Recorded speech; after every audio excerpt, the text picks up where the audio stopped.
ഓം സദാശിവസമാരംഭാം ശങ്കരാചാര്യമധ്യമാം അസ്മദാചാര്യപര്യന്താം വന്ദേ ഗുരുപരമ്പരാം. പീതാംബരം കരവിരാജിതചക്രശംഖകൗമോദഗീ സരസിജം കരുണാസമുദ്രം രാധാസഹായമതിസുന്ദരമന്ദഹാസം വാതാലയേശമനിശം ഹൃദി ഭാവയാമി. ഓം നമോ ഭഗവതേ വാസുദേവായ. അഥ നവമോധ്യായ.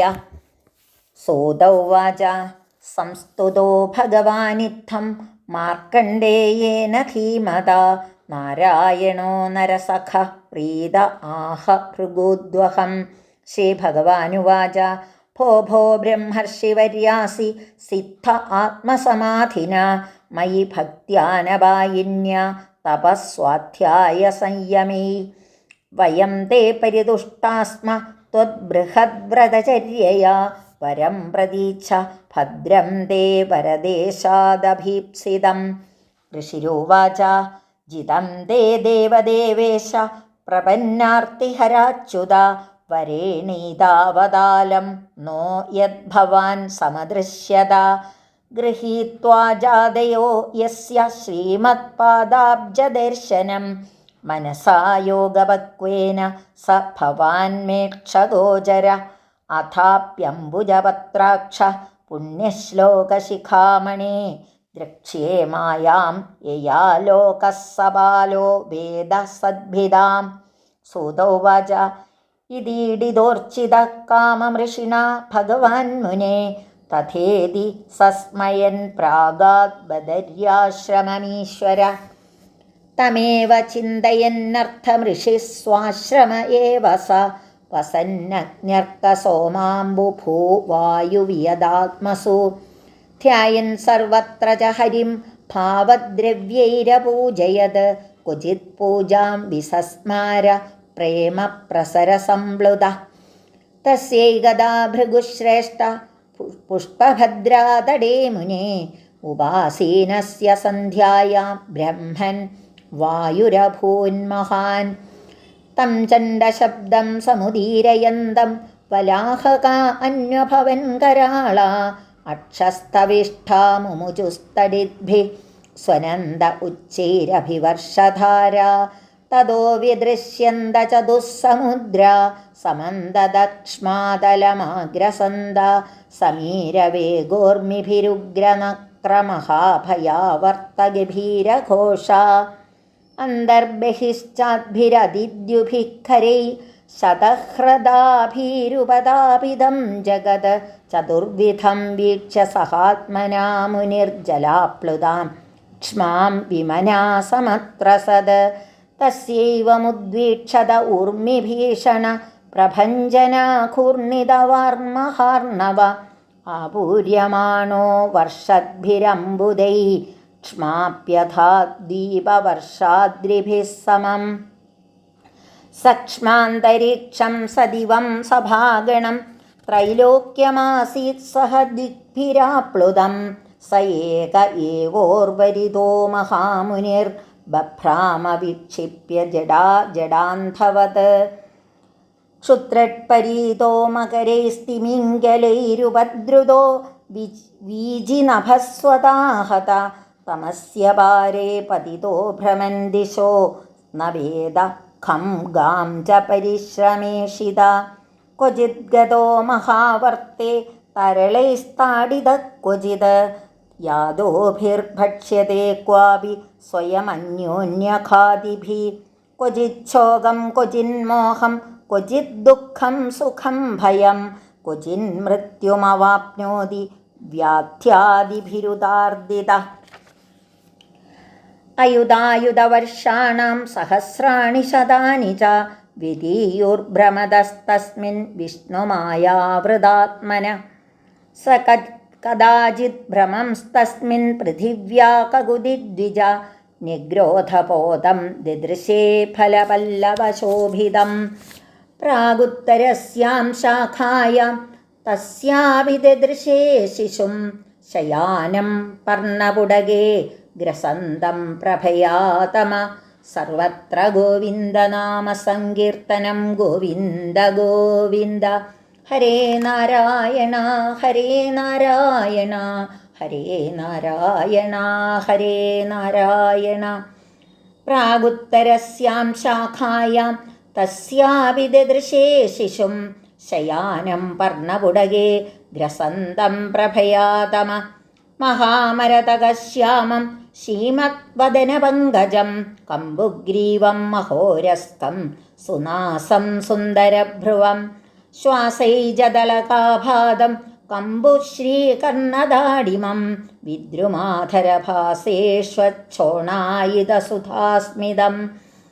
പദ്മഗർഭാരുണാപാംഗം ഹൃദ്യഹാസാവലോകനം ശ്വാസൈജദ്വലിസംവിഘ്നനിമ്നനാഭിദളോദരം. ചാർവങ്കുലീഭ്യാം പാണിഭ്യാമുന്നീയ ചരണാംബുജം മുഖേ നിധായ വിപ്രേന്ദ്രോ ധയന്തം വീക്ഷ്യ വിസ്മിത. തദ്ദർശനാദ്വീതപരിശ്രമോ മുദാ പ്രോത്ഫുല്ലഹൃത്പദ്മവിലോചനാംബുജ. പ്രഹൃഷ്ടരോമാത്ഭുതഭാവശങ്കിത പ്രഷ്ടും പുരസ്തം പ്രസസാരബാലകം. താവച്ഛിശോർവൈ ശ്വസിതേന ഭാർഗവ സ്വന്തശരീരം മശകോ യഥാവിശത്. തത്രാപ്യതോന്യസ്തമചഷ്ടകൃഷ്ണശോ യഥാ പുരാ മുഹ്യദതീവ വിസ്മിത.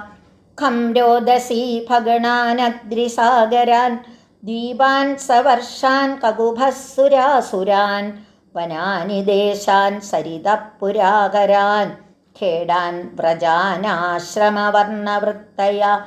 മഹാന്തിഭൂതാന്യഥ ഭൗതികാന്യസോ കാലം ച നാനായുഗകൽപ്പകൽപ്പനം. യത്കിഞ്ചിദന്യദ്വ്യവഹാരകാരണം ദദർശ വിശ്വം സദിവാവഭാസിതം. ഹിമാലയം പുഷ്പവഹാഞ്ച താം നദീം നിജാശ്രമം തത്ര ഋഷീനപശ്യത്. വിശ്വം വിപശ്യൻ ശ്വസിതാച്ഛിശോർവൈ ബഹിർനിരസ്തോ ന്യപതല്ലയാബ്ധൗ. തസ്മിൻ പൃഥിവ്യാ കഗുദിപ്രരൂഢം വടഞ്ച തത്പർണപുടേശയാനം. തോകഞ്ച തത്പ്രേമസുധാസ്മിതേന നിരീക്ഷിതോ പ്രാഗ്നിരീക്ഷണേന. അഥ തം ബാലകം വീക്ഷ്യ നേത്രാഭ്യാം ധിഷ്ഠിതം ഹൃദി. അഭ്യയാദതിസംക്ലിഷ്ട പരിഷ്വക്തുമഥോക്ഷജം. താവത് സ ഭഗവാൻ സാക്ഷാത് യോഗാധീശോ ഗുഹാശയ. അന്തർദധേ ഋഷേ സദ്യോ യഥേഹാനീശ നിർമ്മിത. തമന്വഥ വടോ ബ്രഹ്മൻ സലിലം ലോകസംപ്ലവ. തിരോധായി ക്ഷണാദസ്യ സ്വാശ്രമേ പൂർവവത് സ്ഥിത. ശ്രീകൃഷ്ണാർപ്പണമസ്തു. ഇതി ശ്രീമദ്ഭാഗവതേ മഹാപുരാണേ പാരമഹംസ്യാം സംഹിതായാം ദ്വാദശസ്കന്ധേ മായാദർശനം നാമ നവമോധ്യായ. സർവത്ര ഗോവിന്ദനാമസങ്കീർത്തനം. ഗോവിന്ദ ഗോവിന്ദ. ഹരി ഓം. ഓം ശ്രീ ഗുരുഭ്യോ നമഃ. ഓം നമോ ഭഗവതേ വാസുദേവായ. ശുക്ലാംബരധരം വിഷ്ണും ശശിവർണം ചതുർഭുജം പ്രസന്നവദനം ധ്യായേത് സർവവിഘ്നോപശാന്തയേ. ശാന്താകാരം ഭുജഗശയനം പദ്മനാഭം സുരേശം വിശ്വാധാരം ഗഗനസദൃശം മേഘവർണം ശുഭാംഗം ലക്ഷ്മീകാന്തം കമലനയനം യോഗിഹൃദ്ധ്യാനഗമ്യം വന്ദേ വിഷ്ണും ഭവഭയഹരം സർവലോകൈകനാഥം. നമോസ്തുതേ മഹായോഗിൻ പ്രപന്നമനുഷാധിമാം യഥാ ത്വച്ചരണാംഭോജേ രതി സ്യാദനപായിനി. വ്യത്യസ്തപാദമവദംസിതബർഹിബർഹം സാജീകൃതാനനനിവേശിതവേണുനാളം തേജപ്പരം പരമകാരുണീകം പുരസ്താദ് പ്രാണപ്രയാണസമയേ മമ സന്നിധത്താം.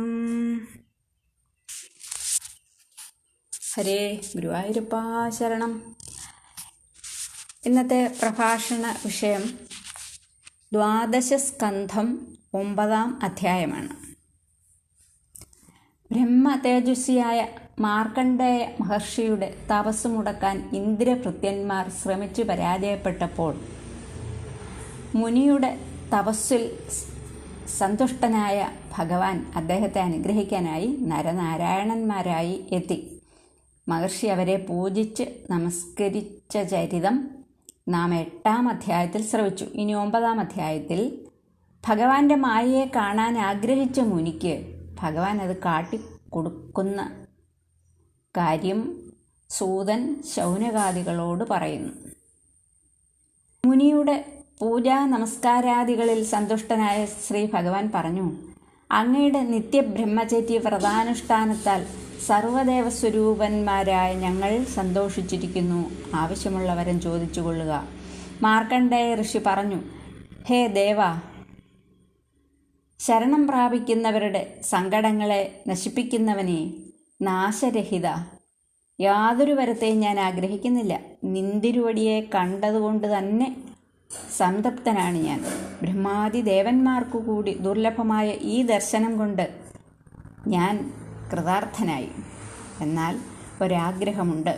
നിന്തിരുവടിയുടെ മായാവൈഭവത്തെ ഒന്ന് കാണണം. എന്തെന്നാൽ ആ മായാവൈഭവം കൊണ്ടാണല്ലോ ബ്രഹ്മാദി ലോകപാലന്മാരടങ്ങിയ സർവ്വലോകവും സത്താമാത്രനായി വിളങ്ങുന്ന നിന്തിരുവടിയിൽ ദേവൻ, മനുഷ്യൻ, പക്ഷി, മൃഗം എന്നിങ്ങനെ പലതരം ഭേദങ്ങളിൽ കാണുന്നത്. സൂതൻ പറയുകയാണ്, ഹേ ശൗനകമുനെ, ഇങ്ങനെ മാർക്കണ്ഡേയനാൽ സ്തുതിക്കപ്പെടുകയും പൂജിക്കപ്പെടുകയും ചെയ്ത ശ്രീ ഭഗവാൻ ശ്രീനാരായണൻ മന്ദഹസിച്ചുകൊണ്ട് ആഗ്രഹം നടക്കട്ടെ എന്ന് പറഞ്ഞ് സ്വധാമമായ ബദര്യാശ്രമത്തെ പ്രാപിച്ചു. മഹർഷി ആകട്ടെ അഗ്നി, സൂര്യചന്ദ്രന്മാർ, ജലം, ഭൂമി, വായു, ആകാശം, ഹൃദയം എന്നീ സ്ഥാനങ്ങളിലും സർവ്വദിക്കിലും ശ്രീഹരിയെ തന്നെ ധ്യാനിച്ചു. മനക്കൽപ്പിതങ്ങളായ പുഷ്പഗന്ധ ധൂപാദി നൈവേദ്യത്താൽ പൂജിച്ചും കഴിഞ്ഞു. ചിലപ്പോൾ പ്രേമപ്രവാഹരൂപമായ ഭക്തിയിൽ മുങ്ങി മാനസപൂജയെ തന്നെ മറന്നു. ഒരു നാൾ ആ മുനി പുഷ്പഭദ്രാ നദീതീരത്തിൽ വസിക്കുമ്പോൾ സന്ധ്യാസമയത്ത് അതിഭയങ്കരമായ കാറ്റുണ്ടായതായി കണ്ടു. ഗംഭീര ശബ്ദത്തോടുകൂടി വീശിയ കാറ്റിനനുസരിച്ച് വലിയ വലിയ കാർമേഘങ്ങൾ ആകാശത്തിൽ വ്യാപിച്ചു. മിന്നലുകളും ഇടിയും കഠോരമായി തന്നെ ഉണ്ടായി. ഉടൻ തന്നെ തുമ്പിക്കൈ വണ്ണത്തിൽ എന്ന പോലെ കനത്ത ജലധാര എങ്ങും വർഷിച്ചു തുടങ്ങി. അതിശക്തമായ കാറ്റിനാൽ തിരമാലകൾ, ഉഗ്രങ്ങളായ മുതലകൾ, ഭയങ്കരങ്ങളായ മഹാചുഴികൾ എന്നിവയോടുകൂടി 4 ഭാഗത്തും 4 സമുദ്രങ്ങൾ കരകവിഞ്ഞൊഴുകി ഭൂലോകത്തെ വിഴുങ്ങുന്നതായി കണ്ടു. ഭൂമിയും ആകാശവും കവിഞ്ഞൊഴുകുന്ന ജലത്താലും ദുസ്സഹങ്ങളായ സൂര്യരശ്മികളാലും മിന്നൽ കൊണ്ടും സ്വേദജങ്ങൾ, ഉദ്ഭിജങ്ങൾ, അണ്ടജങ്ങൾ, ജരായുജങ്ങൾ എന്നിങ്ങനെയുള്ള 4 വിധ സൃഷ്ടിവർഗങ്ങളും താനുമടങ്ങിയ ഈ ലോകം അകവും പുറവും അഗ്നിജ്വാലയിൽ തപിക്കുന്നതായും ഭൂമി മുഴുവൻ ജലത്തിൽ മുങ്ങിയതായും കണ്ട് ദുഃഖിതനായ മുനി അത്യന്തം ഭയപ്പെട്ടു.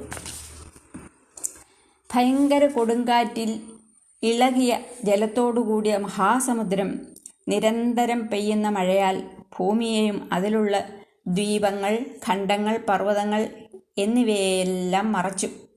ഭൂമിയിലെയും അന്തരീക്ഷത്തിലെയും സ്വർഗത്തിലും ഉള്ള മനുഷ്യദേവ പ്രാണിവർഗങ്ങളെല്ലാം 3 ലോകവും തന്നെ ജലത്തിൽ മുങ്ങി മഹർഷി മാത്രം അവശേഷിച്ചിരിക്കുന്നതായി കണ്ടു.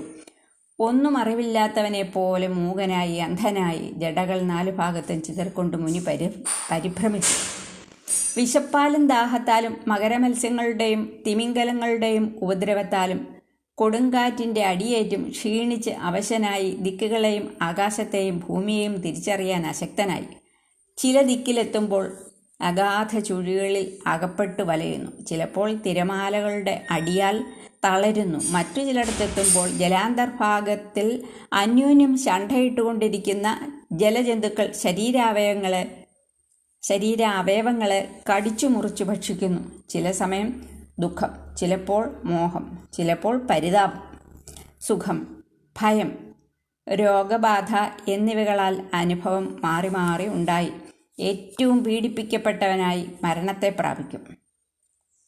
വിഷ്ണുമായയാൽ മറയ്ക്കപ്പെട്ട ആത്മബോധത്തോടുകൂടിയ ആ മുനി ഈ വിധം ആ ജലമധ്യത്തിൽ ചുറ്റിത്തിരിഞ്ഞുകൊണ്ട് 10,000 വർഷങ്ങൾ കഴിച്ചുകൂട്ടി. പിന്നീട് സമുദ്രമധ്യത്തിലുള്ള ഭൂമിയിൽ പൊക്കമുള്ള ഒരു സ്ഥാനത്ത് കായ്കളാലും തളിരുകളാലും ശോഭിക്കുന്ന മനോഹരമായ ഒരു ആൽവൃക്ഷം നിൽക്കുന്നതായി കണ്ടു. അതിൻ്റെ കിഴക്കുവടക്കായി ഒരു വടവൃക്ഷത്തിൻ്റെ ഇലയിന്മേൽ കിടക്കുന്ന ഒരു ശിശുവിനെയും കണ്ടു. പ്രാഗുത്തരസ്യാം ശാഖായാം തസ്യാപി ദദൃശേ ശിശും ശയാനം പർണപുടകേ ഗ്രസന്തം പ്രഭയാതമഃ മഹാമരതകശ്യാമം ശ്രീമദ്വദനപങ്കജം കമ്പുഗ്രീവം മഹോരസ്കം സുനാസം സുന്ദരഭ്രുവം ശ്വാസൈജദളകാഭാതം കമ്പുശ്രീകർണദാഡിമം വിദ്രുമാധരഭാസേഷച്ഛോണായിതസുധാസ്മിതം പത്മഗർഭാരുണാപാംഗം ഹൃദ്യഹാസാവലോകനം ശ്വാസൈജദ്വലിസംവിഘ്നനിമ്നനാഭിദളോദരം ചാർവങ്കുലിഭ്യാം പാണിഭ്യാമുന്നീയ ചരണാംബുജം മുഖേ നിധായ വിപ്രേന്ദ്രോ ധയന്തം വീക്ഷ്യ വിസ്മിത. ആ ശിശുവിൻ്റെ ശരീരത്തിൽ നിന്നും 4 ഭാഗത്തേക്കും പരക്കുന്ന ശോഭയാൽ അന്ധകാരമില്ലാതായിരിക്കുന്നു. രത്നശോഭയാർന്ന നിറമാണ് അതിന്. വിടർന്ന താമരപ്പൂ പോലെ മനോഹരമായ വദനം, ശംഖം പോലെ 3 രേഖകളോടുകൂടിയ ഗളതലം, വീതിയേറിയ മാറിടം, ശോഭനമായ നാസിക, അതിസുന്ദരങ്ങളായ പുരികങ്ങൾ, ശ്വാസവായു തട്ടിച്ചലിക്കുന്ന കുറുനിരകളാൽ പ്രശോഭിക്കുന്ന മുഖം, വലയാകാരങ്ങളും അലങ്കരിച്ചിരിക്കുന്ന മാതളപ്പൂ കൊണ്ട് ശോഭിക്കുന്ന കർണങ്ങൾ, പവിഴക്കൊടി പോലെ അരുണവർണ്ണമായ മന്ദഹാസം, ചെന്താമരപ്പൂ പോലെ ശോഭയേറിയ കടക്കണ്ണുകൾ, തൂമന്ദഹാസത്താൽ ആഹ്ലാദം ജനിപ്പിക്കുന്ന നോട്ടം, ശ്വാസോച്ഛ്വാസങ്ങളെ അനുസരിച്ച് ചലിക്കുന്ന ത്രിവലികൾ, ആഴമേറിയ നാഭി, ആലില പോലെ കൃശമായ വയർ. ഈ വിധം ശോഭിക്കുന്ന ആ സുകുമാര ബാലകൻ മനോഹരമായ കൈവിരലുകൾ കൈകൊണ്ട് പിടിച്ച് മുഖത്തോട് ചേർത്ത് പാദാങ്കുഷ്ടത്തെ കുടിച്ചും കൊണ്ട് കിടക്കുന്നു. അത് കണ്ട് മുനി അത്യന്തം ആശ്ചര്യപ്പെട്ടു. ആ കോമള ബാലന്റെ ദർശനത്താൽ മുനിയുടെ ക്ഷീണം മാറിക്കിട്ടി. അനിർവചനീയമായ സന്തോഷം കൊണ്ട് മുനിയുടെ ഹൃദയം തുടിച്ചു, നേത്രാംബുജങ്ങൾ വികസിച്ചു. ആ ശിശുവിൻ്റെ അത്ഭുതഭാവത്താൽ ഹൃദയത്തിൽ ആശങ്ക ജനിച്ചെങ്കിലും ചിലത് ചോദിക്കാനായിട്ട് ശിശുവിൻ്റെ അടുത്തെത്തി. അരികത്തെത്തിയ ആ മുനി ശിശുവിൻ്റെ ശ്വാസവായുവിൽ കൂടി ഒരു കൊതുകെന്ന പോലെ അന്തർഭാഗത്തേക്ക് പ്രവേശിച്ചു.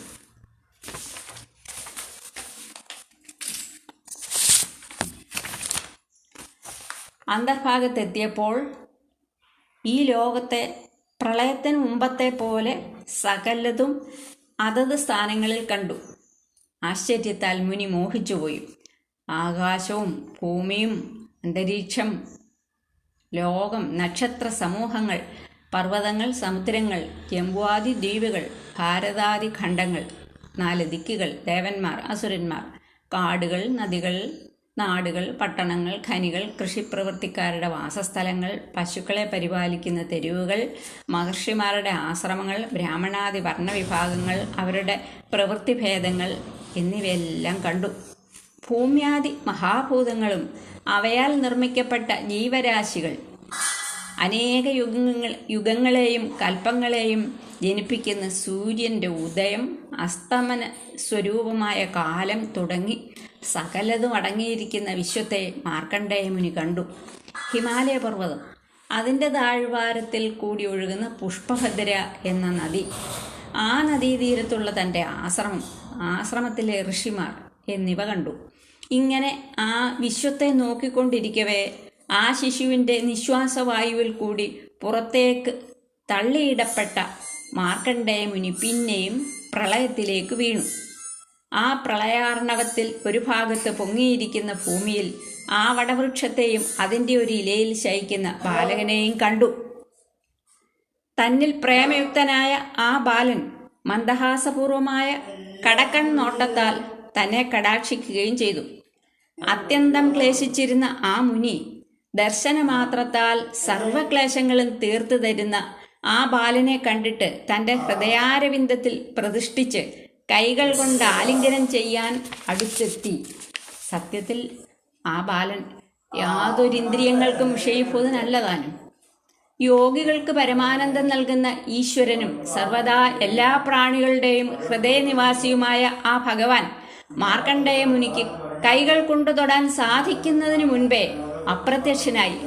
ഏതുപോലെ എന്നാൽ ഈശ്വരാനുകൂല്യമില്ലാത്ത ഒരുവനുണ്ടാകുന്ന ഇച്ഛ നിഷ്ഫലമായി തീരുന്നത് പോലെ. ഹേ ബ്രഹ്മജ്ഞാനിയായവനെ, ആ ബാലസ്വരൂപയായ ഭഗവാൻ അന്തർധാനം ചെയ്തതോടുകൂടി ആൽവൃക്ഷവും ജലവും ലോകനാശരൂപമായ പ്രളയവും ഉടനെ കാണാതാവുകയും മുനി തൻ്റെ ആശ്രമത്തിൽ മുമ്പത്തെ പോലെ ഇരിക്കുകയും ചെയ്തു. ഇത്രയും പറഞ്ഞ് 9-ാം അധ്യായം സമാപിക്കുന്നു. കരാരവിന്ദേന പദാരവിന്ദം മുഖാരവിന്ദേ വിനിവേശയന്തം വടസ്യ പത്രസ്യ പുടേശയാനം ബാലം മുകുന്ദം മനസാ സ്മരാമി. സർവത്ര ഗോവിന്ദനാമ സങ്കീർത്തനം. ഗോവിന്ദ ഗോവിന്ദ.